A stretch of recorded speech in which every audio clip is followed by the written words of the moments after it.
Hey, what's going on, guys? It's Jack. Back again to talk about Holy Priest for 9.2, Season 3, Sepulcher of the First Ones. How to play, how to get yourself squared away and prepared for the huge mess of changes that the spec has received going into this patch. Of course, updates going to be in the written guides if any other big things change. And I'll always be sure to make some more videos once progress ends to make some more refinements. Make sure to look around the timeline of the video for different chapters. If you like to skip around, if you're already familiar with what's going down, that's what it's there for. First and foremost, if you're new to Holy Priest, welcome to you. Some of our big specialties is, of course, using that Flash Concentration Legendary. An excellent legendary to pump out tons of direct healing, spot healing, priority target healing, tank healing, you name it. Jumping between multiple individual targets. The spec brings great raid cooldowns in Divine Hymn and Holy Word Salvation, so you just kind of always have that sort of extra cooldown on hand. Symbol of Hope got a recent change going into this patch, where it's now a 3-minute cooldown that will, of course, take 1 minute off of a defensive ability for each individual player, which is great for yourself. It's great for your other healers to be able to reset that defensive cooldown for everyone.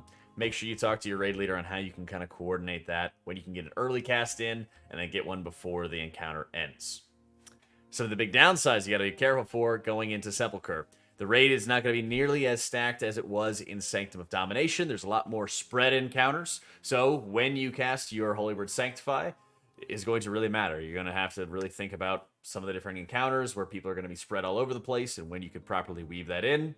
Mobility is going to be incredibly important. And thankfully, the spec has the Night Fae Covenant to be able to sort of make up for that. When it comes to Covenants, whether it's 1 legendary or 2, Holy Priest is going to want to be Night Fae in the Sepulcher raid. The output is great out of the soulbind buffs that you're getting. This isn't the only viable Covenant, but this is my recommendation, is the best option that you're going to have for this new raid. Not only because the soulbinds are strong, the Covenant ability, Fey Guardians, is very helpful for resetting the cooldown of your Divine Hymn to allow an extra cast or just better timing for your casts. And lastly, but definitely not least, the Soul Shape ability, the blink that you're able to have with Night Fae is incredibly valuable for this raid. There's like 2 different fights that have halo effects that deal tons of damage or will straight up one-shot you. So being able to get out of those troublesome areas, there's a ton of fights that just have high movement, where repositioning yourself rapidly is incredibly valuable. It'll reduce your damage taken. It'll allow you to sit there and plant your feet and start casting healing much more rapidly than other healers who don't have this Covenant option, and it'll be incredibly strong.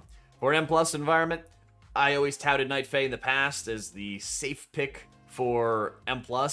Now, safety isn't really a factor in M+, and we'll have a separate video for M+ to go over it, but suffice to say, Kyrian, it is all about the damage when it comes to an M+ and key environment. So Kyrian, Mykonikos for those setups are going to be amazing. When I go back to Night Fae for rating, I really like Naya on early progression and taking the triple potency conduit setup. I love the extra mastery that you're getting. You can sort of reevaluate or readjust your stats. You're not going to be hitting too much in the way of diminishing returns. And the extra mastery really comes in handy to further amplify your Echo of Light healing. But when you're getting into farm content, you start noticing that you're overhealing more frequently. That Dreamweaver sort of overheal protection where it turns your overhealing into shielding. That is always very nice, but I don't think that it's going to be as good when you're in the beginning of a progression sort of raid environment. Now, when we get into our tier set bonuses, these are going to be some nice additions to the spec. Your 2 set, your Holy Words begin Divine Conversation, increasing the cooldown reduction of your next Holy Word affecting spell by 15 seconds. So after you cast any Holy Word, and of course, remember, whenever you cast 1 Holy Word, you'll always activate that sort of Resonant Words buff, your Conduit buff. It's very important and very valuable. Now, after you cast any Holy Word, your next spell is going to, or your next Holy Word affecting spell is going to give 15 extra seconds of cooldown reduction. So instead of the usual 6 or 7, it's now giving 21, 22 seconds, which is super big. Especially for Holy Priest, which really likes to get out very quick, very efficient Holy Word Serenity, the single target Holy Word, the green Holy Word, very rapidly, very quickly, thanks to its Flash Concentration. The 4 set adds even more synergy to that Divine Conversation, increasing the effectiveness, not your damage, not your healing, but the effectiveness of your next Holy Word affecting spell. So this is more of the same. In a raiding environment, you'll usually spend a Holy Word and then cast a heal to get more Holy Word Serenities, and then cast more heal, and now your heals are hitting harder, and now you're getting Serenities back faster, and it's just this great, super hyper efficient single target feedback loop. But when you're in an M+ environment, and again, we're not going to go too deep into M+ in this video, but when you're in an M+ environment, you can also use those Holy Words and follow it up with a Smite and further increase your damage that way. So keep that in mind whenever we start making our M+ video, that it's not just about the healing. It's also a potential damage increase when you need it. I know I've already said it, but when it comes to legendaries, Flash Concentration is phenomenal.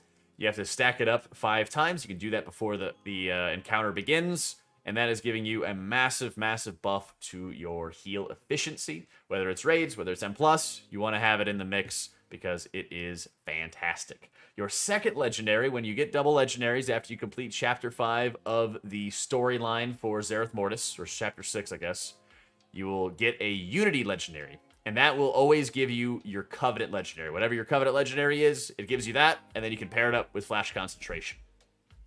So the Night Fae one is called Bwansamdi's Pact. And this has been buggy a little bit. I don't know if there's any bugs that still exist with it, but I know it's always been a little bit finicky. But what the Legendary does is, quite simply, it copies one of your existing fairies from Fae Guardians. So Fae Guardians gives you 3 fairies. Whenever you activate it, let's say you cast it on yourself, because that's the most likely use scenario. You cast it on yourself, you receive 2 fairies. One that gives you cooldown reduction towards your Divine Hymn, one that gives you damage reduction.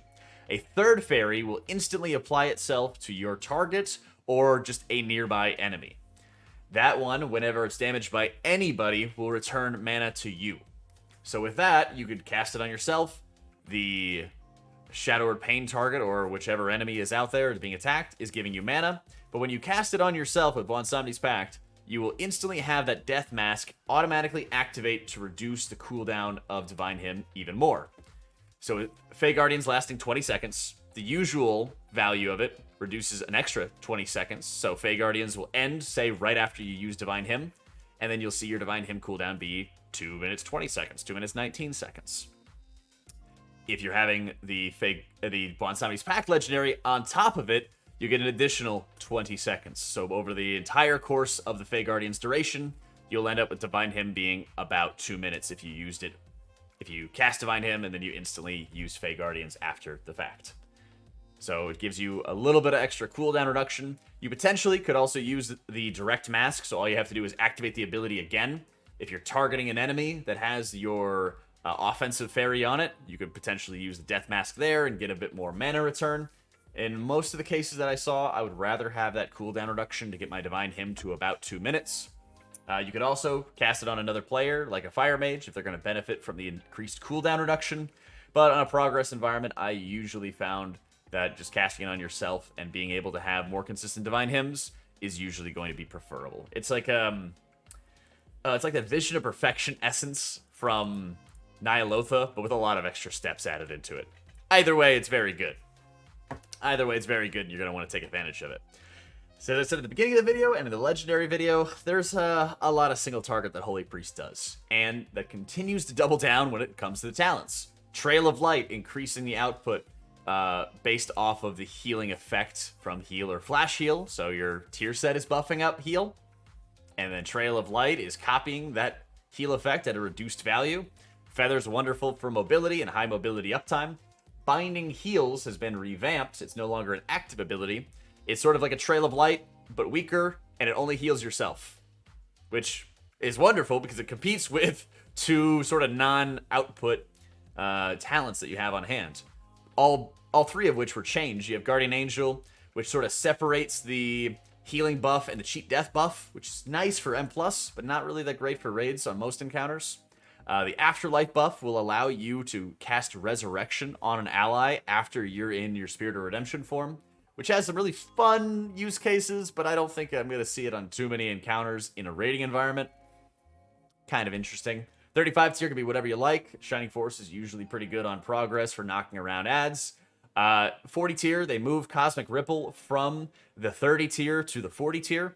You can take Surge of Light for easier access for refreshing your Flash Concentration. If you're really super comfortable refreshing Flash Concentration by hard casting a Flash Heal, you could take Cosmic Ripple for the additional output, but with how mobile and how much movement the raid has, I'd really like to have Surge of Light when I'm walking into a progress environment so that I'm able to get those free resets more easily. But, of course, neither is a bad option. The 45 tier, there have been changes to Divine Star and Halo in increasing their effectiveness in terms of increasing their healing output. I think there's a lot of fights where I would take Halo on. Some of the fights, if I'm able to have everybody stacked pretty consistently, I think I'd roll with Divine Star. And lastly, if none of them seem to work out too great there, I can just switch into Benediction at that point. 50 tier, Holy Word Salvation, done and dusted. It's just going to be a lock. It's like a tremendous cooldown. Because you're getting more Holy Words used from your set bonus, the cooldown of Salvation is going to go from like 6-ish minutes to 5-ish or so, which can be nice for just weaving in a second cast more frequently on an encounter.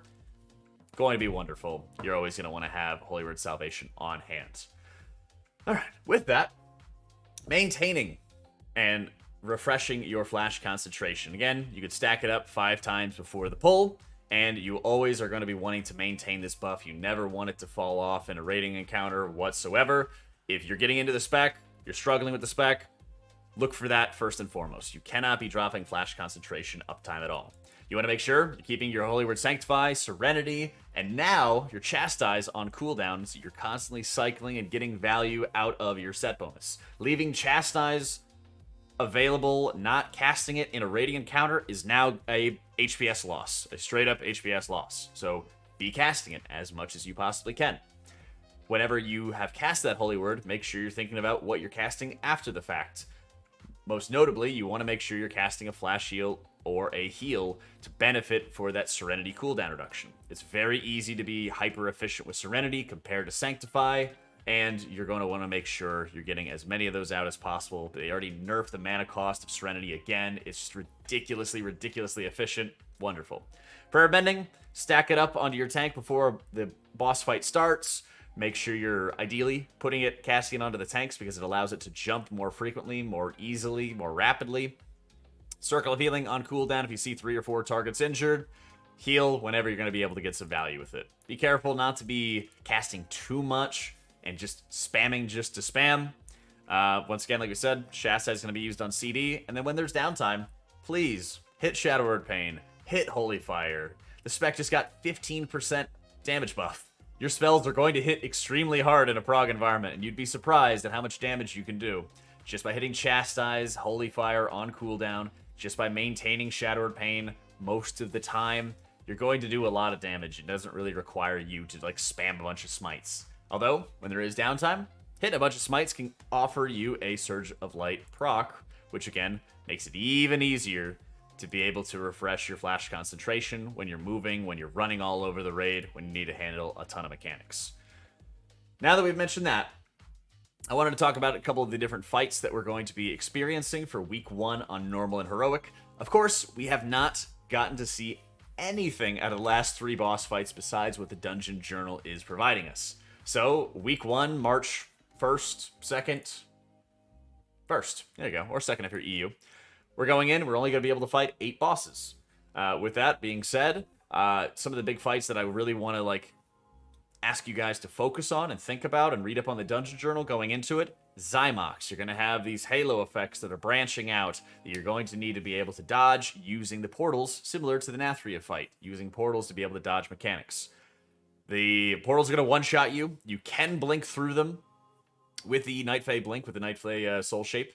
So practicing that if you're out of position, if you get into a bad spot, going to be very important. Dissegni also going to have some halo effects, but they're not going to one-shot you. They're going to give you like a 5 or 6 second debuff dealing damage. And if you hit another halo, which will happen later on in the encounter because you go like from halo effect to halo effect to halo effect, being able to skip one of those and start spamming out a lot of healing to your friends as they're moving and not healing or something along those lines goes a really far way.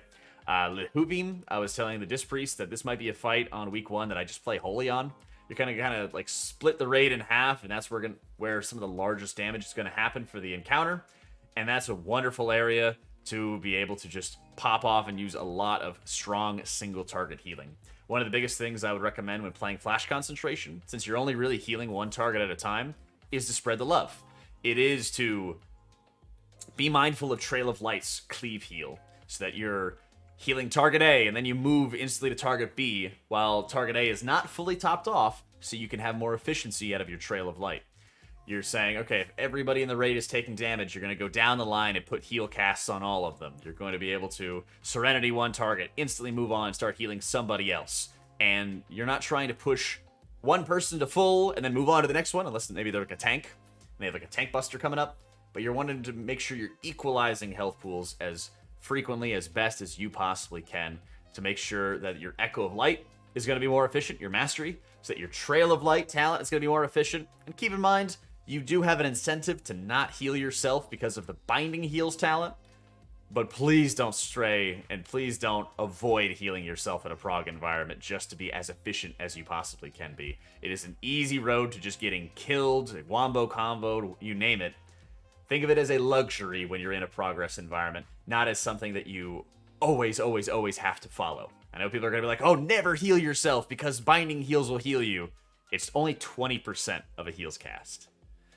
When push comes to shove, it's not a guarantee that it's going to be saving your life. So please, please, please be mindful of that. There's a number of 30 or 45 second damage timers. So the Fade Conduit, which gives you 10-11% damage reduction for 5 seconds every 30 seconds, is going to be very, very good.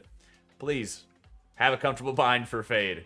Be adding extra damage. Be utilizing your set bonus that's always going to be popping off and giving you more Serenity casts and more value to your heal. Keep these things in mind, and we're going to be having more updates and more boss-specific tips in our written guides linked in the description below. So if you have any questions, anything more I can cover, definitely be sure to let me know. We're going to have another video entirely dedicated to M+ for Season 3. Look for that on the horizon. And of course, we are going to be streaming all of our Mythic progression, and maybe we'll have a holy fight here or there. Never know.